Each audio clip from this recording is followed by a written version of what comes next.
Hello बच्चों, welcome to prep जी। मैं हूं कैलाश शर्मा।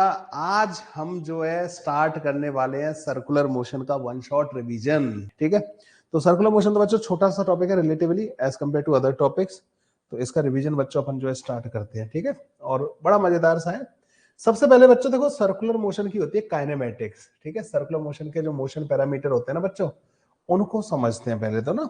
तो kinematics of the circular motion, kinematics of the circular motion. ठीक है भाई, तो सर्कुलर मोशन की काइनेमेटिक्स क्या कहती है, मतलब आपको मोशन के सारे पैरामीटर समझ में आते या नहीं आते, इसी को बोलते हैं बच्चों kinematics of the circular motion. अब बच्चों देखो, जैसे यहाँ पे ये हो गई आपकी एक्स एक्सिस, ठीक है, और एक यहाँ पे बच्चों अपन वाई एक्सिस भी बना लेते हैं। तो ये हो गई वाई एक्सिस, थोड़ा सा शायद इधर जाएगा ये, और बच्चों ये वाई एक्सिस हो गया। ठीक है, तो काइनेमेटिक्स का क्या मतलब है, मान लो कोई एक पार्टिकल जो है ना इस पे सर्कुलर मोशन कर रहा है। ठीक है, तो पार्टिकल बच्चे यहाँ पे इस पे सर्कुलर मोशन कर रहा है, वी इसकी स्पीड है।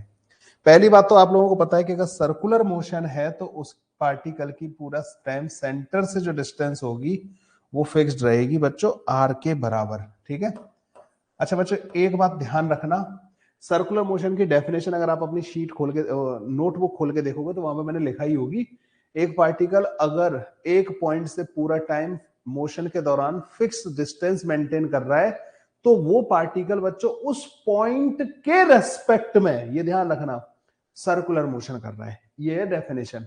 तो हमारे दिमाग में जनरली क्या चलता है कि हमारे दिमाग में तो सेंटर हम हमेशा रेस्ट को मानते हैं, लेकिन कई बार बच्चे तुम लोगों ने देखे होंगे केसेस ऐसे जिनमें एक किसी और फ्रेम में जाके हम देख रहे होते हैं कि this particle is performing circular motion in that frame. जैसे दो पार्टिकल वाले केसेस जितने होते थे बच्चों, ठीक है, जो कोलिजन वगैरह में आते हैं, तो आपने दो बॉल है जिनको एक रस्सी से बांध दिया, तब वो जब उसकी टेंशन आ जाती है ना, तो फिर हम एक बॉल के रेस्पेक्ट में दूसरे को देखते हैं।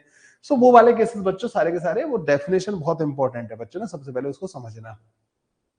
तो बच्चों यहाँ पे क्या है कि सर्कुलर मोशन में पार्टिकल का जो डिस्टेंस है ना फ्रॉम दी सेंटर, वो बच्चों पूरा टाइम क्या रहता है, फिक्स रहता है। मतलब कभी भी पार्टिकल की वेलोसिटी जो है ना इधर की तरफ नहीं हो सकती। मतलब ये हुआ कि किसी भी इंस्टेंट पे जो इसकी वेलोसिटी होगी वो सेंटर के रेस्पेक्ट में इसके पोजीशन वेक्टर के पूरा टाइम परपेंडिकुलर रहेगी। ठीक है, तो वेलोसिटी बच्चों हमेशा इस आर वेक्टर के परपेंडिकुलर रहेगी। ये तो हमें भी समझ में आता है। ठीक है, तभी तो इसका सेंटर की तरफ आ ही नहीं सकता ना ये पार्टिकल जो है, तो इसको बच्चों इस तरीके से रहना पड़ेगा। ठीक है, तो इसकी वेलोसिटी पहले तो हमेशा ऐसे रहेगी। क्या यहां तक बच्चों क्लियर है ये वाली बात? ठीक है, अब देखो बच्चों सर्कुलर मोशन में क्या होता है कि ये एंगल होता है बच्चों थीटा के बराबर। तो यहां पे बच्चों क्या कर देते हैं कि this is our observer, origin को ही अपन ऑब्जर्वर मान रहे हैं, because this particle is performing circular motion with respect to this O के रिस्पेक्ट में तो कर रहा है। तो बच्चों ये ऑब्जर्वर है, तो ऑब्जर्वर से पार्टिकल को ज्वाइन करने वाली लाइन यहाँ पे रोटेट कर रही है, ये एंगल जो है चेंज हो रहा है। ठीक है, तो सबसे पहले तो बच्चों इस थीटा को बोला जाता है इसकी एंगुलर पोजीशन। ठीक है, इस थीटा को बोला जाता है बच्चों एंगुलर पोजीशन। तो इस पार्टिकल की एंगुलर पोजीशन किसी भी टाइम पे थीटा होगी बच्चों। उसमें जो चेंजेस आते हैं ना उनको बोला जाता है एंगुलर डिस्प्लेसमेंट। टाइम के साथ ये जो चेंज हो रहा होगा ना बच्चों थीटा, तो उसको एंगुलर डिस्प्लेसमेंट बोला जाता है। छोटे एंगुलर डिस्प्लेसमेंट वेक्टर होते हैं, बड़े एंगुलर डिस्प्लेसमेंट बच्चों स्केलर होते हैं। इसका जो एंगुलर पोजीशन का रेट ऑफ चेंज जो होता है ना बच्चों, वो ओमेगा कहलाता है।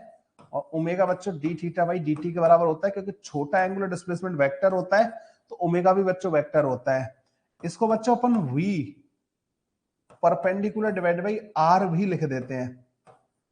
और सर्कुलर मोशन में तो बच्चों वी हमेशा आर के परपेंडिकुलर ही होगा, तो यहां पे तो बच्चों कोई लफड़ा आता ही नहीं है। ठीक है, पर हाँ अगर जैसे मान लो कोई पार्टिकल ऐसे जा रहा होता है, एक ऑब्जर्वर यहाँ है और बच्चों पार्टिकल जो है ना ऐसे जा रहा होता, ठीक है, यहाँ पे होता पार्टिकल किसी भी टाइम पे, तो तुम्हें पता है इसकी वेलोसिटी, मतलब यहाँ पे नहीं, चलो कोई और बना लेते हैं पार्टिकल को, मान लो पार्टिकल यहाँ होता और पार्टिकल की वेलोसिटी ऐसे होती और ये आपका ऑब्जर्वर होता, तो बच्चों पता है इसको ज्वाइन करने वाली लाइन ये होती। ठीक है, तो वेलोसिटी के दो कंपोनेंट आते हैं, एक इधर की तरफ और एक इधर की तरफ, इसे बोलते हैं बच्चों वी परपेंडिकुलर। तो ये जो लाइन घूमती ना बच्चों, ये बेसिकली इस वाले कंपोनेंट की वजह से रोटेट करेगी। सो अगर आपको इसमें ओमेगा लिखना है ना बच्चों, तो ये वी परपेंडिकुलर डिवाइडेड बाई जो भी ये डिस्टेंस है इसके बराबर हो जाएगा। ये वाली बात क्लियर है सारे लोगों को? तो v परपेंडिकुलर डिवाइड बाई इसके बराबर आ जाएगा। सो ओमेगा और ये सारी सारी चीजें बच्चों क्लियर हो गई, ठीक है। ओके, ओमेगा बच्चों बहुत इंपॉर्टेंट चीज है। अच्छा, अगर तुम बच्चों यहां पे पता है एक चीज देखो, इसमें ध्यान से सुनना, डी आर का magnitude divide by D T, इसको बोलते हैं बच्चों वी पैरेलल, ये वी पैरेलल के बराबर होता है। और D R vector divide by D T, ये बच्चों वी वेक्टर के बराबर होता है, ठीक है। ये एडिशनल नॉलेज है, बस मैंने जस्ट बता दी है तुम्हें, तुम समझ रहे हो। आर वेक्टर, ये आर वेक्टर का रेट ऑफ चेंज बच्चों नेट वेलोसिटी होता है, लेकिन आर वेक्टर दो तरीकों से चेंज हो सकता है। आर वेक्टर का मैग्नीट्यूड चेंज हो तो वेलोसिटी जब आर वेक्टर की डायरेक्शन में कंपोनेंट होगा ना, वो आर वेक्टर का मैग्नीट्यूड चेंज करेगी, पार्टिकल को दूर लेके जाएगी ऑब्जर्वर से या पास लेके आएगी। तो आर वेक्टर का मैग्नीट्यूड कौन चेंज करता है बच्चों? वेलोसिटी का आर वेक्टर की लाइन में जो कंपोनेंट होता है। आर वेक्टर के परपेंडिकुलर जो कंपोनेंट होता है ना वेलोसिटी का बच्चों, वो आर वेक्टर को रोटेट कराता है। तो इसके रोटेशन के लिए कौन सा वाला कंपोनेंट रेस्पॉन्सिबल होगा? ये वाला। बच्चों जो v equal to omega R लिखते हो ना तुम, ये ध्यान रखना, सर्कुलर मोशन में तो हमें टेंशन ही नहीं लेनी ना कि इधर उधर वेलोसिटी हो ही नहीं सकती सर्कुलर मोशन में। सर्कुलर में तो बच्चों आर वेक्टर के परपेंडिकुलर ही होती है, इसलिए सर्कुलर में v equal to omega R लिख देते हैं। लेकिन ये v equal to omega R हमेशा नहीं होता। ये बात तुम लोगों को क्लियर हो गई या नहीं हो गई? सो ओमेगा और v में जो रिलेशन है ना बच्चों, ये सर्कुलर के लिए तो तुम लिख दो, सर्कुलर में तो नेट वेलोसिटी और परपेंडिकुलर वेलोसिटी एक ही हो जाएगी, क्योंकि उसमें डिस्टेंस चेंज नहीं हो रही है पार्टिकल और सेंटर के बीच का। लेकिन बाद बाकी हमेशा नहीं लिख सकते ना, जैसे इस केस में अगर तुमने v upon R is equal to omega लिख दिया ना, गलत हो जाएगा। v का ये वाला component divided by R will be the omega. क्या ये ओमेगा की डेफिनेशन और ओमेगा और ये सब समझ में आया रे तुम लोगों को? ओमेगा वाली कहानी समझ में आई, ठीक है। फिर ओमेगा का जो रेट ऑफ चेंज होता है ना बच्चों, उसको बोलते हैं हम अल्फा, इसे बोलते हैं angular acceleration, angular acceleration alpha. और अल्फा बच्चों जो होता है ना, वो D omega by D T के बराबर होता है, ठीक है। तो अल्फा जो होता है बच्चों बेसिकली वो D omega by D T के बराबर होता है, ओमेगा का रेट ऑफ चेंज। जैसे बच्चों एक्सेलरेशन होता था ना डीवी बाई डी टी के बराबर, उसी तरीके से ये होता है। अब अगर बच्चों यहाँ पे अल्फा अगर कांस्टेंट है, ठीक है ना, अगर एक पार्टिकल सर्कुलर मोशन कर रहा है और अल्फा कांस्टेंट है, तो omega equal to omega naught plus का अल्फा इंटू टी। जैसे एक्सेलरेशन कांस्टेंट होता था ना बच्चों, और हम लिखते थे किसी भी टाइम पे v equal to U plus का ए टी, ऐसे ही बच्चों यहाँ पे theta angle rotated is equal to omega naught T plus का हाफ अल्फा इंटू टी का स्क्वायर। जैसे हमारे पास डिस्प्लेसमेंट होता था यू टी प्लस का half alpha half A into T का स्क्वायर के बराबर, हमारे पास जैसे वी स्क्वायर होता था यू स्क्वायर प्लस का 2as के बराबर। सिमिलरली बच्चों यहाँ पे हमारे पास आ जाता है ओमेगा का square is equal to omega naught का स्क्वायर प्लस का 2 अल्फा इंटू थीटा के बराबर। लो जी, ये वाली बात समझ में आई तुम्हें? तो ये बच्चों बहुत इंपॉर्टेंट रिलेशन वैसे भी है, और आपको बच्चों इन पर भी क्वेश्चन मिल सकते हैं। अच्छा, अगर अल्फा कांस्टेंट नहीं हुआ, what will happen in that case? Integration, कुछ नहीं।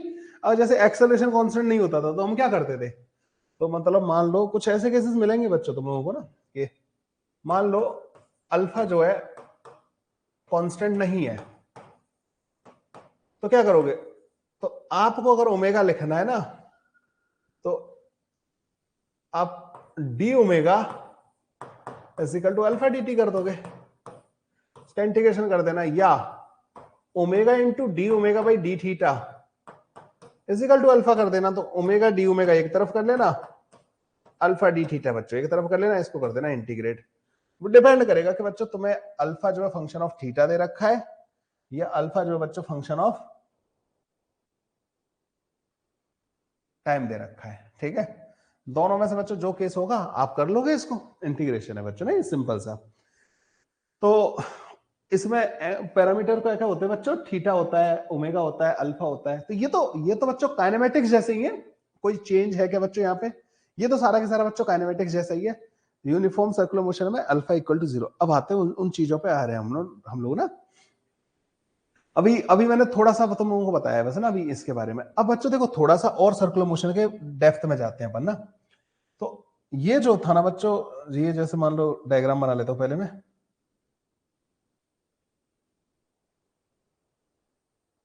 ओके, सो बच्चों यहां पे क्या क्या होता है देखो, अब ध्यान से सुनना। ये जैसे मान लो पार्टिकल का किसी भी टाइम पे पोजीशन वेक्टर हो गया ओरिजिन के रेस्पेक्ट में, क्योंकि सारी बातें हम ओरिजिन के रेस्पेक्ट में कर रहे होते हैं, because this motion is the circular motion with respect to origin.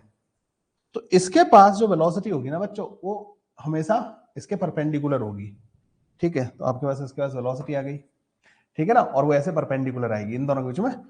अब क्या होता है बच्चों, तुम्हें ये पता है, when acceleration and velocity, velocity और एक्सेलरेशन एक ही लाइन में होते हैं, तो ये स्पीड चेंज होती है बच्चों ना। यहाँ पे याद है आप लोगों को, मेरे से अगर पढ़ा है तो आप लोगों को मैंने बहुत डिटेल में पढ़ाया होगा, एक्सेलरेशन का वेलोसिटी की लाइन वाला कंपोनेंट जो होता है ना, वो स्पीड चेंज करता है। सो अगर कोई कहे कि ये यूनिफॉर्म सर्कुलर मोशन कर रहा है, क्या कर रहा है, यूनिफॉर्म सर्कुलर मोशन, तो if this particle is performing uniform circular motion, तो यूनिफॉर्म सर्कुलर मोशन में बच्चों क्या होता है कि स्पीड रहती है कांस्टेंट, ठीक है ना। स्पीड क्या रहती है, कांस्टेंट। मतलब यहां पे वेलोसिटी की लाइन में एक्सेलरेशन आ ही नहीं सकता, और वेलोसिटी की लाइन में जो एक्सेलरेशन होता है ना बच्चों, उसको बोलते हैं टेंजेंशियल एक्सेलरेशन। पर यहां पे बच्चों डायरेक्शन ऑफ वेलोसिटी चेंज होती है, सो डायरेक्शन ऑफ वेलोसिटी जो है चेंज होता है, चेंजेस, ठीक है। तो डायरेक्शन ऑफ वेलोसिटी क्या होता है बच्चों, चेंज होता है। तो मतलब यहां पे एक्सेलरेशन तो होता है, वो परपेंडिकुलर टू वेलोसिटी होगा, and this is the net acceleration, ठीक है। Net acceleration in uniform circular motion, uniform circular motion, और इसी को बोलते हैं बच्चों सेंट्रीपिटल। और ये क्योंकि सेंटर की तरफ होता है बच्चों, और इसी की वैल्यू होती है बच्चों वी स्क्वायर बाई आर और ओमेगा स्क्वायर आर के बराबर। तो जब तुम्हें किसी ने बोल दिया कि यहां पे यूनिफॉर्म सर्कुलर मोशन कर रहा है ये पार्टिकल, तो बच्चों इस पार्टिकल का जो एक्सेलरेशन होगा ना, वो टुवर्ड्स दी सेंटर होगा, और वी स्क्वायर अपॉन आर या ओमेगा स्क्वायर इनटू आर के बराबर होगा, और टेंजेंशियल नहीं होगा। नेट एक्सेलरेशन ही यही कहलाएगा।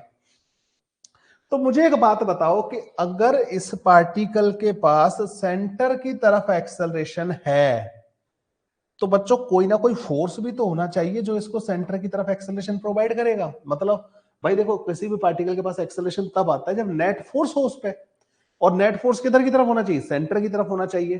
तो बच्चों यहां पे एक सेंट्रीपिटल फोर्स लग रहा होगा, सेंट्रीपिटल फोर्स एक नहीं लग रहा होगा, मतलब ना ये बोलना गलत हो जाएगा, क्या चीज बोलना कि यहाँ पे एक सेंट्रीपिटल लग रहा होगा, मतलब यहाँ पे जो नेट फोर्स होगा ना, वो सेंटर की तरफ होगा, जो इसको सेंट्रीपिटल एक्सेलरेशन प्रोवाइड कर रहा होगा, और उसी को हम बोलते हैं बच्चों सेंट्रीपिटल एक्सेलरेशन।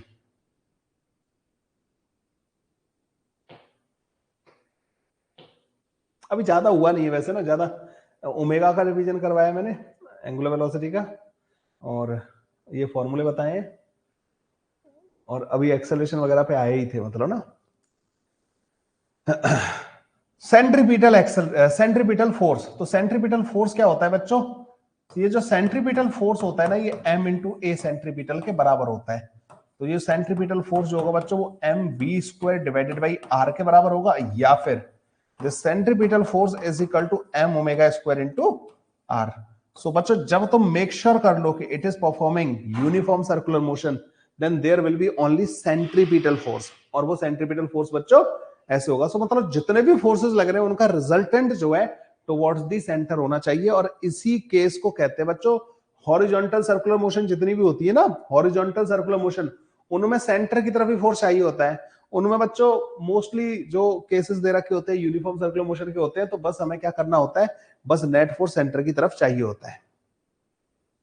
अच्छा बच्चों, कुछ और चीजें इसमें बड़ी इंपॉर्टेंट है, मतलब ना ये काइनेमेटिक्स जब पढ़ रहे हैं, तो अभी हम डायनामिक्स की तरफ जाने से पहले कुछ एक और इंपॉर्टेंट चीज है आप लोगों को मैं ये बता देना चाहता हूं कि जो टेंजेंशियल एक्सेलरेशन होता है वो अल्फा इंटू आर के बराबर होता है, और सेंट्रीपिटल जो होता है ना बच्चों, V square divide by R के बराबर होता है। और कोई तुमसे अगर बोले कि नेट एक्सेलरेशन, तो बच्चों वो टेंजेंशियल का स्क्वायर प्लस सेंट्रीपिटल के स्क्वायर के बराबर होता है।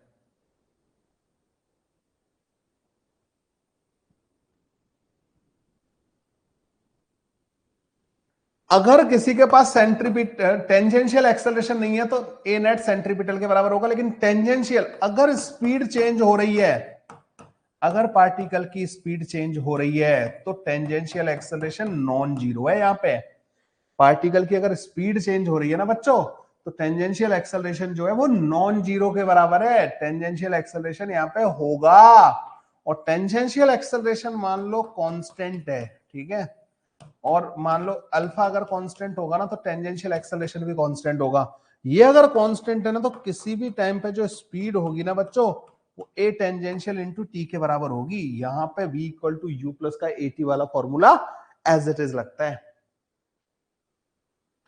बच्चों इसमें पता है सबसे बड़ा पंगा कहां आता है, जब जब टेंजेंशियल एक्सेलरेशन होता है ना, सुनना ध्यान से इस चीज को, जब भी टेंजेंशियल एक्सेलरेशन होगा तो उसकी स्पीड जो है हर मोमेंट पे चेंज होती रहेगी, तो सेंट्रीपिटल एक्सेलरेशन को भी चेंज होना पड़ेगा, क्योंकि सेंट्रीपिटल तो वी स्क्वायर अपॉन आर के बराबर होता है।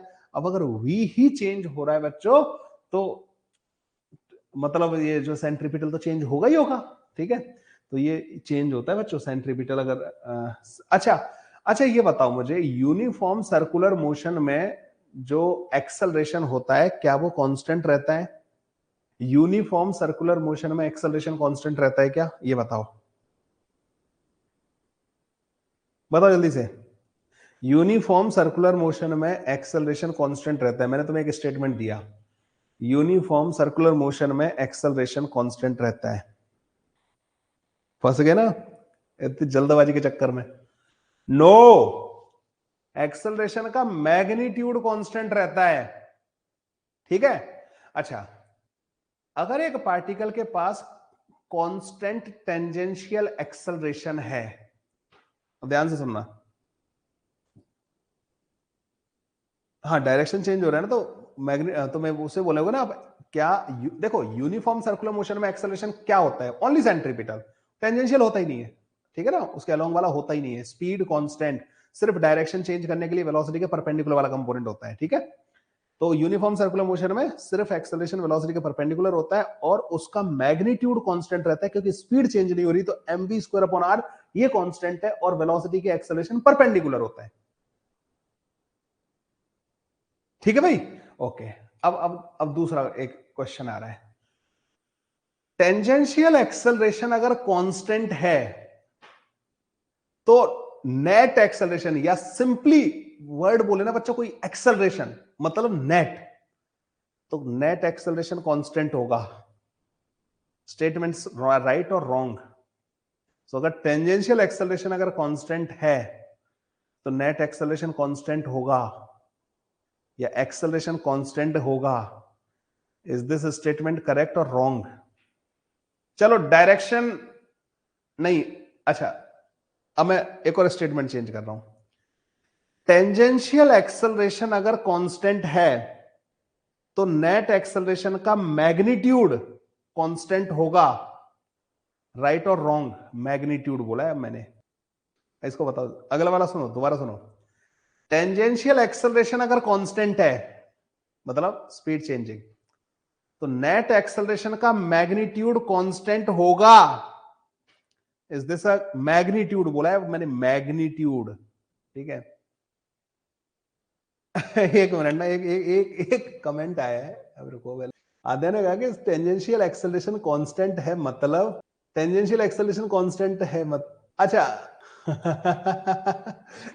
आद्या आपने ना आपने एक चीज समझो इसमें ना, टेंजेंशियल एक्सेलरेशन जो होता है ना वो बेसिकली उसको इससे मतलब नहीं कि उसकी एक डायरेक्शन फिक्स कर दी, जैसे वेलोसिटी इधर है तो अभी टेंजेंशियल एक्सेलरेशन इधर होगा, अब वेलोसिटी इधर होगी तो वो डेफिनेशन बाय डेफिनेशन उसने अपनी डायरेक्शन चेंज कर ली। सो टेंजेंशियल एक्सेलरेशन जब हम बोलते हैं तो हम उस पर फिर वेक्टर वाली कंडीशन नहीं लगाएंगे कि मैंने बोला कि टेंजेंशियल एक्सेलरेशन कांस्टेंट है तो मतलब उसका tangential acceleration is the component of acceleration in the direction of velocity. So acceleration का कंपोनेंट वेलोसिटी की डायरेक्शन में पूरा टाइम कांस्टेंट है, तो वेलोसिटी चेंज हो रही है तो that component is also changing the direction, so उसको भी हम यही बोलेंगे कि टेंजेंशियल एक्सेलरेशन कांस्टेंट है। समझ में आया ये वाली बात? समझ रहे हो? तो tangential acceleration is the component of acceleration, तो वो अपने आप ध्यान रखेगा उस चीज का, किसका, कि वेलोसिटी के चेंज होने के साथ वो अपने आप चेंज होता रहेगा, ठीक है, डायरेक्शन वो चेंज कर रहा है। सो अगर कोई बोले ना टेंजेंशियल एक्सेलरेशन कांस्टेंट है तो मतलब ये नहीं कि तुमने कह दी उसकी डायरेक्शन फिक्स कर दी, नहीं, वेलोसिटी के साथ वो अपनी डायरेक्शन चेंज कर रहा है, वो पूरा टाइम वेलोसिटी की डायरेक्शन में जो कंपोनेंट ऑफ एक्सेलरेशन है दैट इज कांस्टेंट। तो जो आप कह रहे हैं ना कि टेंजेंशियल एक्सेलरेशन कांस्टेंट है, मतलब सिर्फ उसका मैग्नीट्यूड कांस्टेंट है कि नहीं, टेंजेंशियल में अपने आप आ गई वो चीज, क्या, डायरेक्शन अपने आप आ गई, समझ में आया। So tangential acceleration is the component of acceleration in the direction of velocity.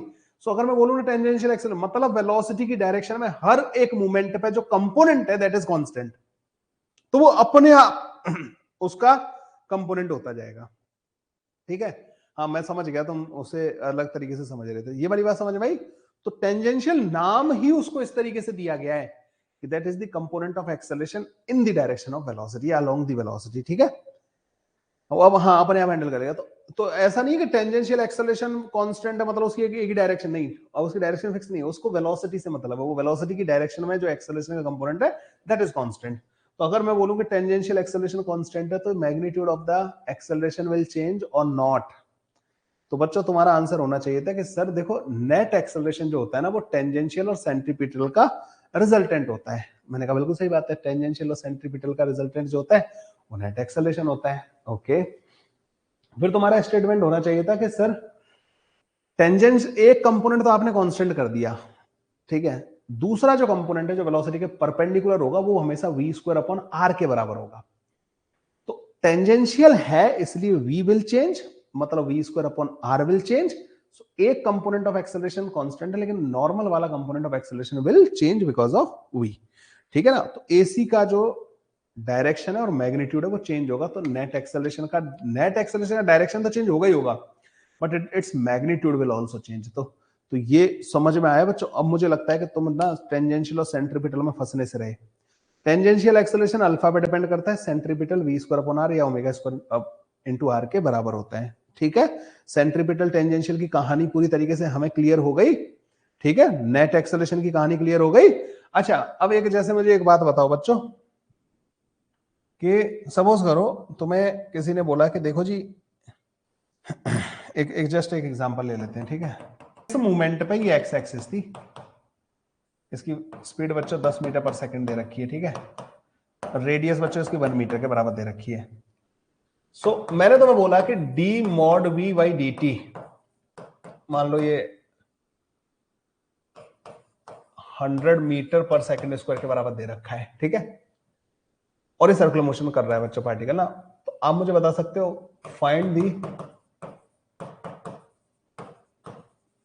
Angle, नहीं एक मिनट ना, चलो find the angle made by acceleration with x axis, या ऐसे पूछ लेते हैं कि नेट एक्सेलरेशन का सेंट्रीपिटल के साथ एक्सेलरेशन एंगल, या ऐसे कुछ क्वेश्चंस अगर आए तो what will be the answer, या क्या क्या हो रहा है यहाँ पर ना, क्या क्या एक्सेलरेशन है क्या क्या नहीं है, सब बताओ जल्दी से। ये दे रखा है कि वेलोसिटी 10 मीटर पर सेकंड दे रखी है, रेडियस 1 के बराबर दे रखी है, और आपको बता दिया ऊपर एक इक्वेशन लिख दी, और फिर तुम्हें बताना है कि इसका सेंट्रीपिटल टेंजेंशियल और सब क्या क्या होंगे, मतलब ना। ऊपर वाली लाइन का क्या मतलब है? बेसिकली फंडा बच्चों यही है बस ना। अगर तुम्हें ये टेंजेंशियल वाली कहानी समझ में आ गई ना, टेंजेंशियल एक्सेलरेशन, और ये आधा आधा सर्कुलर मोशन तो यही खत्म हो जाता है। तो बप्पादित्य ने बताया कि sir tangential acceleration will be zero. Sohan ने बोला कि टेंजेंशियल गिवन है नेट। आशुतोष ने बताया 80 कांस्टेंट है। ये क्या है बच्चों, मुझे बताओ कि इसे क्या बोलते हैं? वेलोसिटी। हाँ भाई, और इसे क्या बोलते हैं? वेलोसिटी का मैग्नीट्यूड मतलब स्पीड। और ये क्या लिखा हुआ है? स्पीड का रेट ऑफ चेंज, मतलब tangential acceleration. It has tangential acceleration. और सेंट्रीपिटल के लिए किसको देखना है? इसको। It is centripetal as well, and centripetal is v square divided by r which is also 100. So net acceleration will be in this direction. So with x axis the angle will be 135 degree. अगर कोई बोले कि centripetal और tangential का angle क्या होगा, centripetal और net का एक्सेलरेशन का एंगल, मतलब आपसे बोले कि एक्सेलरेशन और सेंट्रीपिटल एक्सेलरेशन के बीच का एंगल क्या होगा, तो वो ये थीटा होगा 45 डिग्री। अब मुझे ये बताओ कि थोड़ी देर बाद जैसे मान लो ये पार्टिकल यहां पे आ गया और ये कांस्टेंट है, मान लो ना ये कांस्टेंट के बराबर था, ठीक है, तो अभी भी टेंजेंशियल तो बच्चों इधर की तरफ ही होगा और 100 के बराबर होगा बच्चों, पर अब स्पीड बदल चुकी होगी यहां तक, तो नाउ सेंट्रीपिटल विल बी, इससे तो बहुत ज्यादा हो जाएगा ना, 100 से बढ़ जाएगा ना सेंट्रीपिटल, भाई V square upon R, V अगर चेंज हो गया तो ये बढ़ जाएगा नहीं बढ़ जाएगा। अब तुम समझ रहे हो बच्चों, the resultant net acceleration will be this, और यहाँ पे थीटा जो है ना 45 से छोटा हो जाएगा नहीं हो जाएगा। तो ये झुकाव इसका ना, जब टेंजेंशियल एक्सेलरेशन होता है ना बच्चों, अगर वो स्पीड अप कर रहा है पार्टिकल को, तो नेट एक्सेलरेशन बच्चों झुकता जाएगा किसकी तरफ, सेंट्रीपिटल की तरफ। सेंट्रीपिटल के साथ उसका एंगल कम होता जाएगा, क्यों, टेंजेंशियल तो कांस्टेंट है, पर सेंट्रीपिटल बढ़ता जाएगा, क्योंकि टेंजेंशियल है इसलिए वी बढ़ रहा है, हाँ वो टेंजेंशियल है। अरे टेंजेंशियल मतलब स्पीड जो चेंज करता है, जो स्पीड की डायरेक्शन, वेलोसिटी की डायरेक्शन में होता है, उसे बोलते हैं टेंजेंशियल। आई बात समझ में, ये वाली पूरी की पूरी कहानी समझ में आई तुम्हें। अरे ये सेंट्रीपिटल टेंजेंशियल, अब मुझे तुम्हारा कोई कंफ्यूजन हो ना, मुझे वो पूछो, मतलब सर्कुलर के इस वाले पार्ट में, फिर हम यूनिफॉर्म नॉन यूनिफॉर्म में मूव करें उससे पहले मुझे तुम्हारा अगर कोई कंफ्यूजन है कि सर मेरे को ना यहां फंसता हूं मैं, वो मेरे से पूछो, ताकि मैं थोड़ा सा चाहूंगा कि मुझे बच्चों का पता लगे कि ये कहां अटकते हैं, ठीक है, वो क्लियर करना चाहूंगा मैं। बोलो भाई, कंफ्यूजन, तुम्हारे कंफ्यूजन। स्पीड सेम रहेगी तो टेंजेंशियल एक्सेलरेशन जीरो होगा, अल्फा जीरो होगा, यस।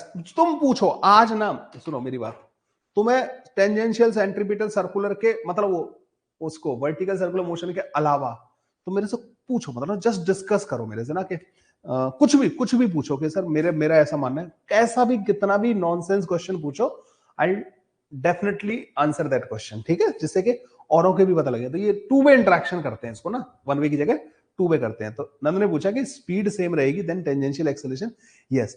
स्पीड का रेट ऑफ चेंज, स्पीड को चेंज करने के लिए एक्सेलरेशन का वेलोसिटी की डायरेक्शन में कंपोनेंट होना चाहिए, जिसे कहते हैं टेंजेंशियल। तो अगर स्पीड कांस्टेंट है मतलब वेलोसिटी की लाइन में, अगर वेलोसिटी की सेम है डायरेक्शन में तो स्पीड अप करेगा, अपोजिट है तो स्लो डाउन करेगा। सो वेलोसिटी की लाइन में एक्सेलरेशन का कंपोनेंट नहीं है। एक पार्टिकल सीधा चलता जा रहा है कांस्टेंट स्पीड से, अब ध्यान से सुनना इस चीज को ना, रिलेट करना। एक पार्टिकल सीधा चलता जा रहा है कांस्टेंट स्पीड से, तो क्या इसका मैग्नीट्यूड चेंज हो रहा है क्या, नहीं। क्या इसकी डायरेक्शन चेंज हो रही है, नहीं, मतलब वेलोसिटी चेंज नहीं हो रही। वेलोसिटी की दो चीजें से चेंज होती है, मैग्नीट्यूड से और डायरेक्शन से। तो एक पार्टिकल सीधा चलता जा रहा है, ठीक है, सीधा, तो इसके पास कोई एक्सेलरेशन नहीं है, ना इसकी स्पीड चेंज हो रही है ना मैग्नीट्यूड डायरेक्शन। एक पार्टिकल बच्चों सीधा जा रहा है और स्पीड बढ़ रही है, मतलब उसका एक्सेलरेशन इसी की डायरेक्शन में। एक पार्टिकल सीधा जा रहा है लेकिन स्लो हो रहा है, मतलब उसका एक्सेलरेशन पीछे की तरफ है। एक पार्टिकल ऐसे घूम रहा है पर उसकी स्पीड कांस्टेंट है, स्पीड पर घूम रहा है मतलब डायरेक्शन चेंज हो गई। स्पीड चेंज करने वाला जो एक्सेलरेशन होता है वो वेलोसिटी की लाइन में होता है, मतलब वेलोसिटी के अलोंग कोई कंपोनेंट नहीं है, मतलब टेंजेंशियल नहीं है। यहां पे वेलोसिटी के परपेंडिकुलर एक्सेलरेशन है हर एक मूवमेंट पे, ठीक है। तो स्पीड जब कांस्टेंट रहेगी ना तो मतलब there is no tangential acceleration. अब बताओ, स्पीड सेम टेंजेंशियल, ये वाली बात समझ में आई, हाँ। स्पीड भी चेंज हो रही है, डायरेक्शन भी चेंज हो रही है, मतलब टेंजेंशियल भी और सेंट्रीपिटल भी है। सर वो A C equal to omega into V वाला डेरिवेशन आपने कराया था, वो समझा दो एक बार। उसमें मत जा, वो गंदा वाला जो डेरिवेशन था ना उसमें मत जा, क्योंकि उससे मुझे नहीं लगता जेई मेन का कोई भी लिंक है, मतलब ठीक है। तो इसका बच्चों ध्यान रखना, अल्फा होगा तो टेंजेंशियल होगा, अल्फा कांस्टेंट मतलब टेंजेंशियल कांस्टेंट। फिर तुम वो इक्वेशन ऑफ मोशन लगा सकते हो। इक्वेशन ऑफ मोशन बच्चों सेंट्रीपिटल के साथ नहीं लगते, वो टेंजेंशियल के साथ लगते हैं, ठीक है ना। इक्वेशन ऑफ मोशन जो लगाते हैं ना अपन, वो सेंट्रीपिटल के साथ लगते हैं। चलो अब बच्चों तुम्हारे पास जो सर्कुलर मोशन होती है ना, तो उसको दो कैटेगरी में डिवाइड कर लेते हैं अपन, जो है यूनिफॉर्म सर्कुलर मोशन और non uniform circular motion.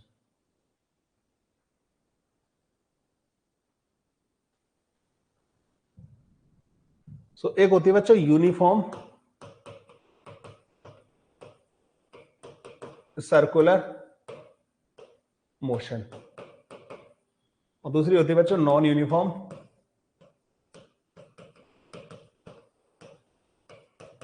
Circular motion. ठीक है, यूनिफॉर्म सर्कुलर मोशन और नॉन यूनिफॉर्म सर्कुलर मोशन। ठीक है बच्चों, यूनिफॉर्म सर्कुलर मोशन में सिंपल सा है, स्पीड कांस्टेंट, मतलब टेंजेंशियल जीरो, मतलब अल्फा जीरो, मतलब ओमेगा भी कांस्टेंट, सेम रेट से घूमता रहेगा। ठीक है, कांस्टेंट रेट से घूमता रहेगा।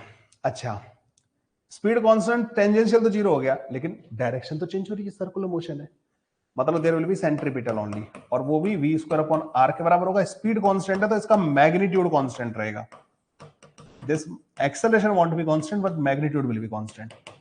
ओके, ये पूरा टाइम बच्चों सेंटर की तरफ रहेगा, कांस्टेंट मैग्नीट्यूड का सेंटर की तरफ लगता रहेगा। ओके, यूनिफॉर्म सर्कुलर मोशन ये होता है, मैग्नीट्यूड इसका कांस्टेंट हो गया। तो who will provide this acceleration? There will be a centripetal force. What is this force? This is not a new force. This is not a new force because you need an acceleration towards the center. So आपके पास जितने भी forces लग रहे हैं उनका resultant should be towards the center, and that resultant towards the center is called the centripetal. It could be tension, it could be spring force, it could be any force, normal reaction, कुछ भी हो सकता है, centre की तरफ resultant आना चाहिए, then only this particle will be able to perform circular motion. अब जैसे सैटेलाइट का मोशन होता है, तो सैटेलाइट पे अर्थ के सेंटर की तरफ फोर्स लग रहा होता है, और that is the gravitational. So that gravitational force is providing the centripetal acceleration, because to move in a circle you need an acceleration, to move in a circle with constant speed you need an acceleration towards the centre of the circle. So who is providing the that acceleration? Gravitational. तो gravitational is the centripetal. अब एक वो मौत का कुआं जो होता है ना बच्चों, मौत का कुआं, उसमें एक बाइकर जो है ऐसे करके बाइक चला रहा है, ठीक है ना, बाइकर ऐसे बाइक चला रहा है, तो बाइकर जो ऐसे करके हॉरिजॉन्टल सर्कल में मूव कर रहा है, तो उसको सेंटर की तरफ एक एक्सेलरेशन चाहिए। तो who is providing that acceleration? Normal reaction. This normal reaction is working as a centripetal. आप रस्सी में कुछ बांध के ऐसे घुमा रहे हो, तो this particle need an acceleration towards the center. Who is providing that acceleration? Tension. So this tension is centripetal force. So these forces are the centripetal force. So you need a force towards the center which will provide the centripetal force. So centripetal force is equal to mv square divided by r, और इसका magnitude constant होगा। आई बात समझ? अगर आप एक ऐसे rotating platform पे खड़े हो और आप उसके साथ घूम रहे हो, तो आपको फ्रिक्शन, पैरों में लगने वाला फ्रिक्शन आपको घुमा रहा है। वैसे तो आपकी टेंडेंसी होगी अगर उसकी स्पीड ज्यादा हुई ना तो आप बाहर की तरफ गिर जाओगे, ठीक है, लेकिन अगर आपने आपको संभाल लिया, बैठ गए उस पर, तो फ्रिक्शन आपको सर्कुलर मोशन करवा रहा है। Now friction is the centripetal force, so there will be a force towards the centre which will provide the centripetal acceleration. Is this clear to all of you? अब जैसे बच्चों तुमने ये वाला केस देखा होगा कॉनिकल पेंडुलम का ना, अब ये ऐसे घूम रहा है, तो बच्चों सेंटर इज दिस, तो यहां पर मुझे नेट एक्सेलरेशन इधर चाहिए, तो हम क्या करते हैं, टेंशन इधर mg लगाते हैं इधर की तरफ, तो टेंशन का कंपोनेंट करते हैं, इधर नहीं चाहिए मुझे एक्सेलरेशन, तो टेंशन का इधर वाला कंपोनेंट बैलेंस कर देते हैं, और टेंशन का इधर वाला कंपोनेंट इसको सेंट्रीपिटल प्रोवाइड करते हैं। आई बात समझ में? तो ये देखना बहुत जरूरी है, सेंटर कहां है, उसकी तरफ मुझे नेट फोर्स चाहिए। ठीक है रे? अब आ जाओ नॉन यूनिफॉर्म में। इसमें बच्चों स्पीड कांस्टेंट नहीं रहती, ठीक है, स्पीड कांस्टेंट नहीं रहती, alpha constant, alpha non zero होता है, तभी तो टेंजेंशियल एक्सेलरेशन नॉन जीरो आएगा। तो अब बच्चों एक, अब पता है यहां पे क्या होता है, मान लो जैसे स्पीड अप हो रहा है कोई पार्टिकल और सर्कल पे भी घूम रहा है, ठीक है, एक तो इसको सेंट्रीपिटल चाहिए और एक चाहिए बच्चों इसको टेंजेंशियल। अब यहां पे बच्चों पता है पंगा क्या है, अब यहां पे तुम्हें दो फोर्स चाहिए, जो सेंट्रीपिटल भी प्रोवाइड करे और टेंजेंशियल भी प्रोवाइड करे। तो अब आप बोलो ना कि what net force acting on this particle will be towards the centre, this is wrong statement. Who will provide this acceleration? So अब जो नेट फोर्स होगा ना बच्चों, वो ना इधर होगा ना वो इधर होगा, इनके एंगल पे होगा, वो रिजल्टेंट की डायरेक्शन में होगा। तो जब आप कार वगैरह को स्पीड अप कर रहे होते हो और सर्कुलर टर्न ले रहे होते हो, तो स्पीड अप करने के लिए फ्रिक्शन को उसकी स्पीड भी बढ़ानी है और फ्रिक्शन को ही उसका टर्न करवाना है। तो फ्रिक्शन दो रोल प्ले कर रहा होता है इन दैट केस। फिर वो फ्रिक्शन जो है ना वो m इंटू ए के बराबर होता है बच्चों, ठीक है। तो ये आ जाता है बच्चों हमारे पास, है ना। अच्छा, बात बाकी सब क्लियर है बच्चों। इसमें नॉन यूनिफॉर्म सर्कुलर मोशन में, नॉन यूनिफॉर्म सर्कुलर मोशन का सबसे परफेक्ट एग्जांपल बच्चों वर्टिकल सर्कुलर मोशन है, ठीक है। वो वर्टिकल सर्कुलर मोशन जो होता है ना उस पे आ जाते हैं मेरे ख्याल से। अब उसका टाइम हो गया वैसे ना उसको पहुंचने का। अच्छा, इसमें मैं तो फिर कहूंगा इससे बहुत सारे क्वेश्चन डाले मैंने पेपर में, ध्यान रखना ठीक है। I want all of you to properly revise this concept.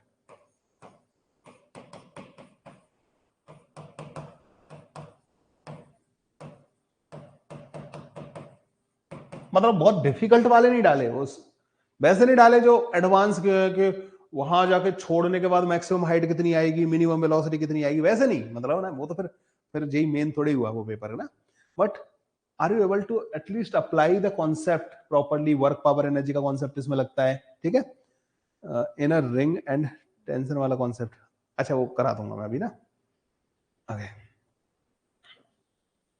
पहले इसके बारे में थोड़ी सी बात कर लेते हैं। सो बच्चों रस्सी वाला केस लेते हैं सबसे पहले ना। तो रस्सी वाले केस में बच्चों आप लोगों को कुछ, और यहाँ पे जैसे एक पार्टिकल है, मतलब थोड़ा सा इसका मतलब तुम्हारा कॉन्सेप्ट का रिवीजन कराना बहुत जरूरी है इस वाले का एटलीस्ट।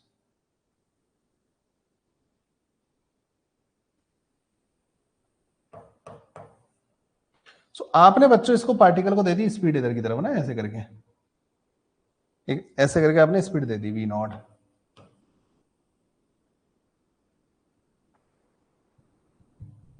ठीक है भाई। आपने इसको speed they the v not. सबसे पहले तो मुझे ये बताओ कि यहां पे इस पे जो फोर्सेस लग रहे होंगे वो कैसे लग रहे होंगे। इस पे एक तो mg लग रहा होगा और यहाँ पे एक टेंशन लग रहा होगा। मुझे एक बात बताओ, क्या यहाँ पे इधर की तरफ वेलोसिटी की डायरेक्शन में कोई भी फोर्स है क्या इस जगह पे? नो। तो क्या इस लोवेस्ट पोजीशन में इधर की तरफ एक्सेलरेशन आएगा? No, because there is no force in this direction. हाँ वेलोसिटी है पर फोर्स नहीं है। तो इस जगह पे जो एक्सेलरेशन होगा उसकी डायरेक्शन क्या होगी? वर्टिकल। क्या एक्सेलरेशन इसका नीचे की तरफ हो सकता है? भाई सर्कल पे घुमाना है, सेंटर उधर है, तो ऑब्वियस सी बात है यहाँ पे सेंट्रीपिटल होगा। तो मुझे ये बताओ कि यहां पे जो एक्सेलरेशन होगा बच्चों ए वाले पॉइंट पे, क्या वो अपवर्ड होगा या नहीं होगा ओनली, और वो v नॉट का स्क्वायर डिवाइड बाई आर के बराबर आ जाएगा। ये पॉइंट बच्चों सबसे पहले क्लियर हुआ।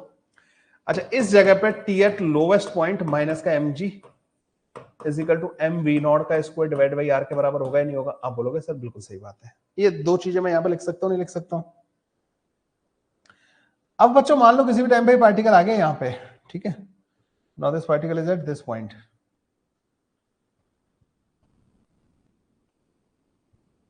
ठीक है। एक बात बताओ कि ऊपर गया है तो तुम्हें यह भी समझ में आ रहा होगा कि इसकी स्पीड घट जाएगी, क्योंकि भाई अल्टीमेटली इसकी पोटेंशियल एनर्जी बढ़ रही है और ये रस्सी कोई वर्क नहीं करेगी बच्चों इस पर ना। रस्सी पूरा टाइम वेलोसिटी के परपेंडिकुलर है टेंशन, तो टेंशन की वजह से बच्चों इस पर कोई वर्क नहीं होगा, ये ध्यान रखना। टेंशन इस पर कोई वर्क नहीं करेगी। तो ये यहाँ पे गया तो बच्चों तुम समझ रहे हो कि यहाँ पे इसका क्या हो जाएगा बच्चों, इसकी काइनेटिक एनर्जी कम हो जाएगी। और क्या वो काइनेटिक एनर्जी डायरेक्टली एसोसिएटेड होगी बच्चों पोटेंशियल एनर्जी के साथ? तो इसमें बच्चों कहीं भी तुम अगर स्पीड वगैरह पता करनी हो ना जब भी, तो डायरेक्ट ये कॉन्सेप्ट लगाओ ना बच्चों। किसका? डायरेक्ट कॉन्सेप्ट लगाओ बच्चों, कॉन्सेप्ट ऑफ एनर्जी।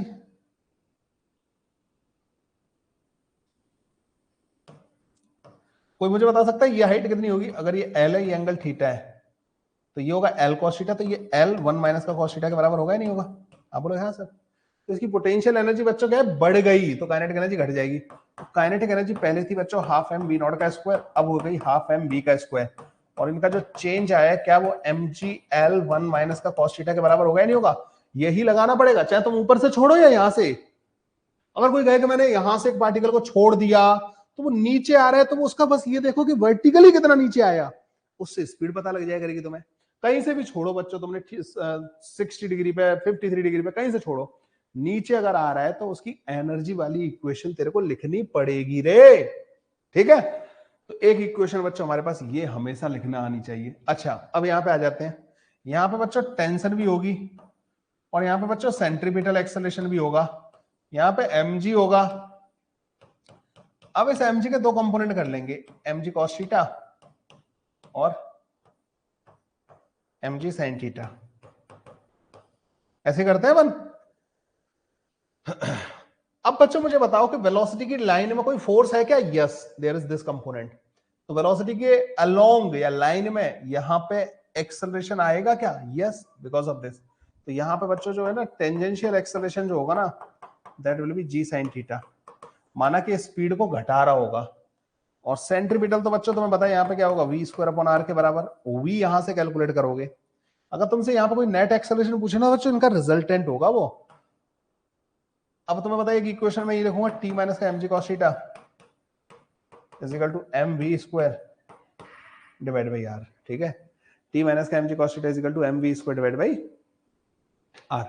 और वी स्क्वायर की वैल्यू ऊपर से ला लूंगे बच्चों, टेंशन वेंशन से पता कर लेना। टेंशन और इनका सबका फाइंड करने का मैं कोई फॉर्मूला नहीं रटाना चाहता। You should be able to write the equations at any theta. ठीक है, ये आपको लिखनी है बच्चों। मैंने तो बता दिया एक्सेलरेशन होंगे क्या क्या, और इस पे मैं बता रहा हूं भरमार क्वेश्चन है। You should be able to understand what is the acceleration at here, velocity का रिलेशन, टेंशन का रिलेशन, ये लिखना आना चाहिए तुम्हें।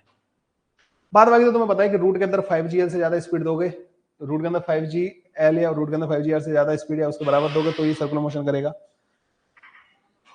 एक रिलेशन होता था बच्चों टी मैक्स माइनस का टी मिनिमम। मैक्सिमम टेंशन यहाँ होता है, मिनिमम यहाँ पर होता है, इनका डिफरेंस है 6 mg के बराबर आता है। ठीक है, बाद बाकी बच्चों एनर्जी ये सब है, ये लिखा हुआ तुम्हारे सामने। मैंने पहले ही बता दिया कि वो सर्कल को लीव करने वाले क्वेश्चन मतलब that is not the part of the JEE Main. So उसको करना मतलब थोड़ा सा गलत बात हो जाएगी। ठीक है, उसको मतलब उस पर क्वेश्चन देना मतलब थोड़ा गलत हो जाएगा, ना इंसाफी टाइप की हो जाएगी। ठीक है, तो वर्टिकल सर्कुलर मोशन में बच्चों मैं बस ये समझना चाहता हूं कि अगर तुम इतना समझते हो, इन इक्वेशंस को लिखना आता है अगर तुम्हें।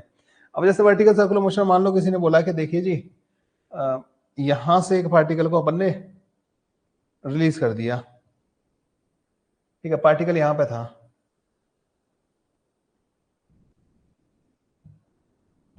ठीक है, और यहां से हमने इसको रिलीज कर दिया। This angle is theta. आपसे बोले कि बताओ लोवेस्ट पॉइंट पे टेंशन वगैरह कितनी होगी? तो भाई जब ये पार्टिकल यहां आएगा ना तो it will be moving, it will have mg। So obvious बात है सेंट्रीपिटल तो होगा ही होगा यहाँ पे। तो t at lower point minus का mg is equal to mv square divided by l। अब v कैसे लिखूंगा मैं? भाई ग्रेविटी की वजह से यार ये पोटेंशियल एनर्जी जो घटी है इस हाइट पे डिपेंड करेगी, ये एल cos थीटा के बराबर होगा। तो mg l 1 माइनस का cos theta is equal to half mv का स्क्वायर। लो जी कर लो इसको सॉल्व, करो सॉल्व इसको, खत्म। यही होता है बच्चों इसमें ना। मैं फिर बता रहा हूं तुम लोगों को पेशेंस के साथ मतलब क्वेश्चन पढ़ना, देखना कि क्या क्या सर ने मेरे को बताया है।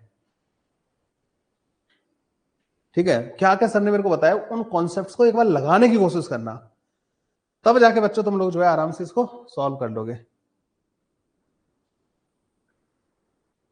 क्या हो गया? रूट 5gl होता है रे, रॉड के केस में रूट 4gl होता है। ओके, सो अगले कॉन्सेप्ट पे आते हैं। हाँ बच्चों, सेंट्रीफ्यूगल क्या होता है? सेंट्रीफ्यूगल फोर्स,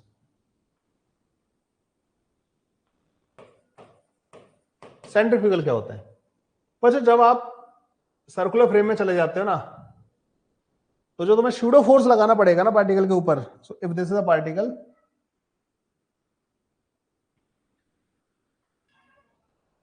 सो बच्चों ये पार्टिकल बच्चों अगर इस तरीके से मूव कर रहा है सर्कुलर पाथ पे, तो इसके ऊपर क्या होगा बच्चों? सेंट्रीफ्यूगल फोर्स जो है क्या होगा? So with respect to particle अगर आप बात करोगे ना बच्चों, which is an accelerated frame,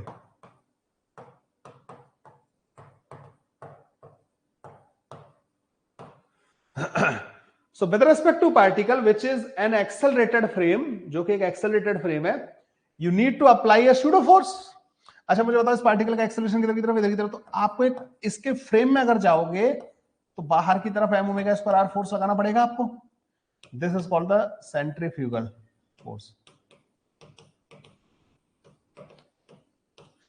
अब मान लो यहां पर कोई मान लो ये रस्सी से बंधा हुआ था पार्टिकल ना, तो पहले रस्सी में टेंशन था और टेंशन किसके बराबर था, उसके बराबर। तो तुम कहोगे सर अब इक्वेशन कैसे लिखूंगा, भाई जब तुम इसके फ्रेम में चले गए ना, now it is at rest, तो अब इस पर नेट फोर्स 0 होना चाहिए, इस फ्रेम में नेट फोर्स 0 होना चाहिए, तो T equal to M omega square होना चाहिए, तो वो पहले भी आ रहा था। अच्छा जब तुम ग्राउंड फ्रेम से कर रहे थे तो क्या था, फिर तुम इसके बारे में बात नहीं कर रहे थे, तुम ये कह रहे थे कि इसके पास एक्सेलरेशन है अंदर की तरफ, तो T is equal to M into that acceleration, मतलब एम ओमेगा स्क्वायर आ गया।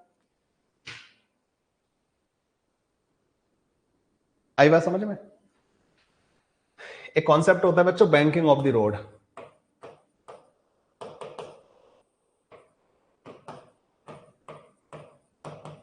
मस्त रिवीजन चल रहा है रे, है ना, क्या भाई मस्त रिवीजन चल रहा है, नहीं चल रहा है आप लोगों का, पूरा टॉपिक का एक गोता लगा के आ गए एक तरीके से, एकदम से तुम्हें पूरा ही डिस्कस कर डाला। अब ये थोड़ी कि मैं दोबारा लिखाऊंगा, हाँ भाई डेफिनेशन लिख सेंट्रोम उसकी सर्कुलर मोशन की, ठीक है। आज का पेपर अच्छे से करना पेपर अच्छे से करोगे आप, और उसमें वैसे देखो बच्चों मैं टाइम पे पेपर अपलोड कर दूंगा 9 बजे, बट मैं एक एक क्वेश्चन को 2 बार कर चुका हूंगा तब तक ना, अगर मुझे 2-4-5 मिनट अगर लेट करना पड़ा और मुझे उसमें मैसेज डाल दूंगा, ठीक है। एक्चुअली लास्ट स्टेज में है वो पेपर जो है, ठीक है, पर मैं गलती नहीं चाहता, मतलब ना कोई एक आध क्वेश्चन ऐसा ना हो मेरी निगाह से पिछली बार की तरह मुझे बहुत गंदा लगता है, मैं 5-10 मिनट का टाइम ले लूंगा, लेकिन वो जो फील आती है ना गंदी वाली, जब पेपर में क्वेश्चन गलत आ जाता है, वो बहुत गंदी होती है, तो उसको मैं अवॉइड करूंगा, ठीक है। वैसे तो 9 बजे एग्जैक्टली मैं कर दूंगा पेपर को ना, नहीं तो मैं तुम्हें कम्युनिकेट कर दूंगा 9:45 कि 10-5 मिनट का डिले हो रहा है नहीं हो रहा है, ठीक है। हाँ रोड वाला भी बता दो, ठीक है। सो बच्चों यहाँ पे ये रोड है और ये फ्लैट रोड है, मतलब ना no banking, this car is moving with v speed, you need friction, static friction चाहिए बच्चों इधर की तरफ। अगर तुम कार के रेस्पेक्ट में देखोगे तो m B square upon r बाहर की तरफ लग रहा होगा, तो कितने फ्रिक्शन की रिक्वायरमेंट है तुम्हें, m B square upon r के बराबर, और तुम्हें पता है कि फ्रिक्शन अपनी लिमिटिंग वैल्यू से छोटा होता है, तो बच्चों v लेस देन और इक्वल टू रखना पड़ेगा तुम्हें रूट के अंदर म्यू जी आर से, ठीक है। इससे छोटी स्पीड रखनी पड़ेगी बच्चों आपको, याद आया कुछ बैंकिंग ऑफ रोड।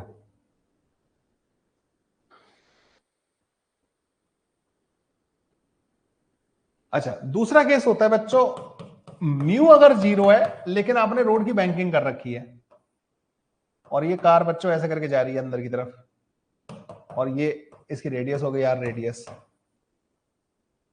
तो यहां पे क्या होता है बच्चों, नॉर्मल इधर लग रहा होता है, कार के फ्रेम में m v square upon r बाहर की तरफ होता है,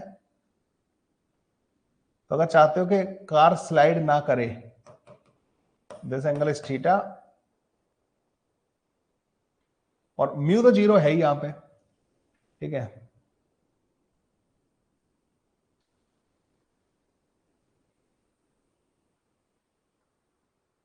एम जी इधर लग रहा होता है, m g sine theta is equal to M v square upon r cos theta, तो v इक्वल टू रूट के अंदर आर जी टेन थीटा होता है। बाद बाकी बच्चों फ्रिक्शन वाले केसेस तो होते ही है इसमें, ठीक है, वो आप मैं कहूंगा नोट्स से एक बार देख लेना, ठीक है, नोट्स जरूर देख लेना।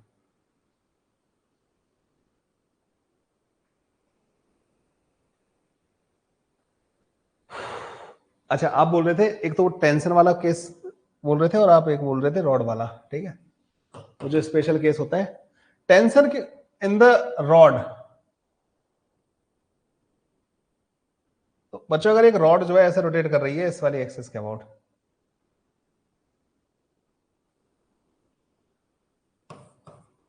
तो तुम्हें यहां पे टेंशन पता करना है एट एनी डिस्टेंस एक्स, तो ये डिस्टेंस बच्चों एल माइनस एक्स के बराबर हो जाएगी, इसका जो मास होगा ना बच्चों m divided by L into L minus का एक्स के बराबर हो जाएगा, इसके मास को इसके सेंटर ऑफ मास पर रख दो, और ये जो डिस्टेंस हो जाएगी ना बच्चों,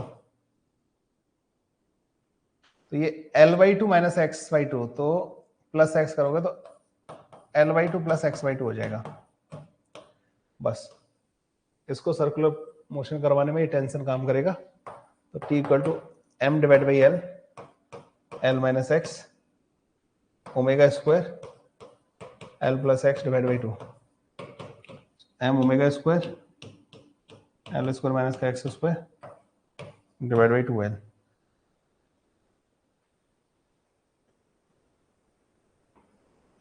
आई बात समझ में? ये कॉन्सेप्ट था इसका रॉड वाला। वो वाला भी बताना है क्या बच्चों तुम्हें, तो रिंग में टेंशन जो आती है रोटेशन की वजह से।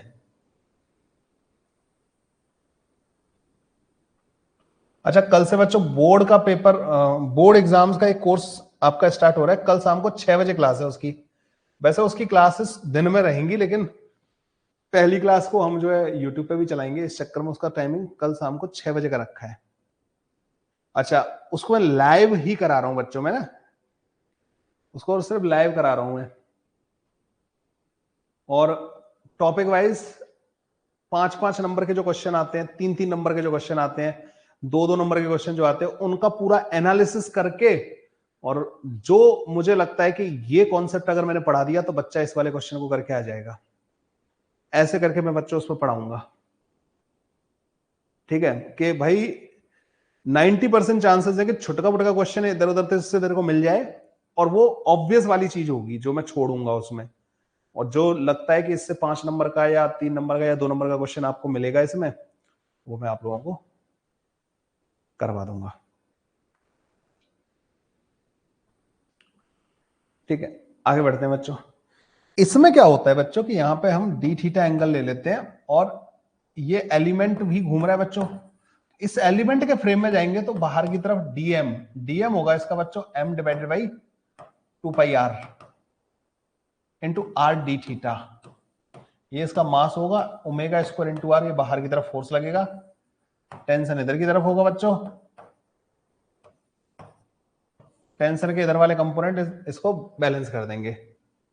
अच्छा, ये डी थीटा बाई 2 है, तो t sine d theta by 2 और 2 times is equal to m divided by 2 pi into d theta omega square into r. M से एम तो नहीं कटेगा, तो पता है थीटा बहुत छोटा है, डी थीटा कट जाएगा, 2 से 2 कट जाएगा, t is equal to M omega square r divide by 2 pi, ये आ जाता है बच्चों अपने पास ना। अच्छा, अगर इसकी टोटल लेंथ एल है तो उसको 2 पाई आर लिख सकते हैं अपन, एल को, आर की वैल्यू एल अपॉन 2 पाई आ जाएगी, कुछ ऐसे करके भी लिख लेते हैं इसको ना। चलो भाई, बाद बाकी बच्चों पूरा एक टच दे दिया है मैंने तुम्हें। कुछ क्वेश्चंस आप लोगों को नए भी देखने को मिलेंगे, ऐसा नहीं कि मैं सारा तुम्हें पढ़ा जाऊंगा, सब बता जाऊंगा, ठीक है। सो नए भी होंगे, उन नए क्वेश्चन से भी सीखते हैं एक्चुअली हम लोग ना, जब क्वेश्चंस करते हैं ना तो उनसे भी नए कॉन्सेप्ट सीखने को मिलते हैं।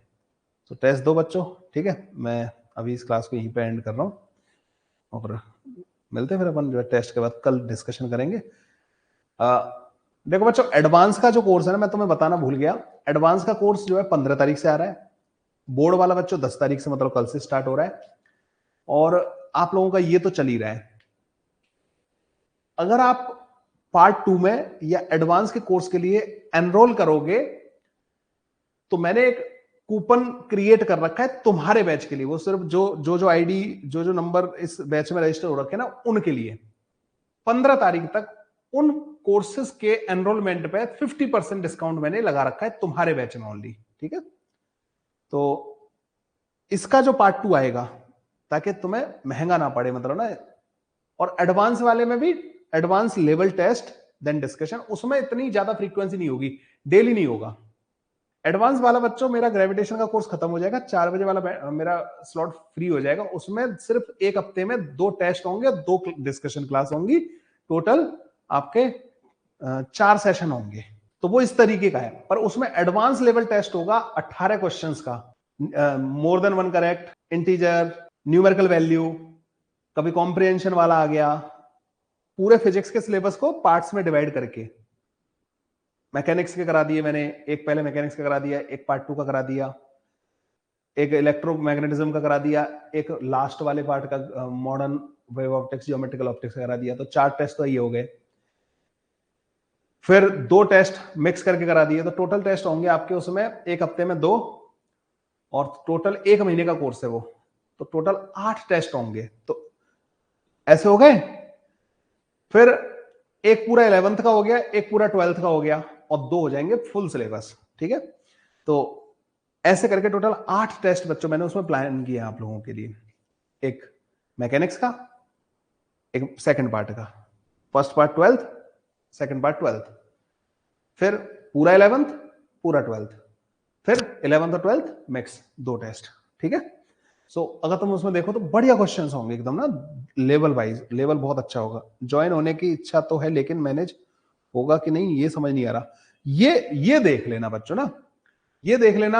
आप इसको बाद में करना चाहोगे, अब तुम्हें लेवल का तो पता लग गया कि मैं किस लेवल की मेहनत तुम्हारे साथ कर रहा हूं, तो लेवल तो बच्चों उसमें होगा ही, उसमें वन शॉट नहीं होगा। मेरे पास बैंडविड्थ नहीं है एक्चुअली ना उसके लिए, लेकिन उसका डिस्कशन बहुत डिटेल में होगा। टेस्ट बहुत अच्छे लेवल का होगा, डिस्कशन बहुत अच्छा होगा, टॉपिक बहुत अच्छे से कवर होंगे। सेकंड मेंस के बाद ऐसा कोर्स फिर आएगा, यस, सेकंड मेंस के बाद एक और आएगा। ठीक है, ये तो मैंने तुम्हारे इसलिए लॉन्च कर दिया है ताकि तुम बिल्कुल एडवांस से डिस्कनेक्ट ना हो जाओ, इसलिए लॉन्च कर दिया। नहीं तो मेरी बैंडविड्थ नहीं थी, मैं नहीं चाहता था ये कोर्स लॉन्च करना, लेकिन मुझे पता है कि एडवांस में रैंक अगर लानी है तो यहां से ही पैरेलली प्रिपरेशन स्टार्ट करनी पड़ेगी।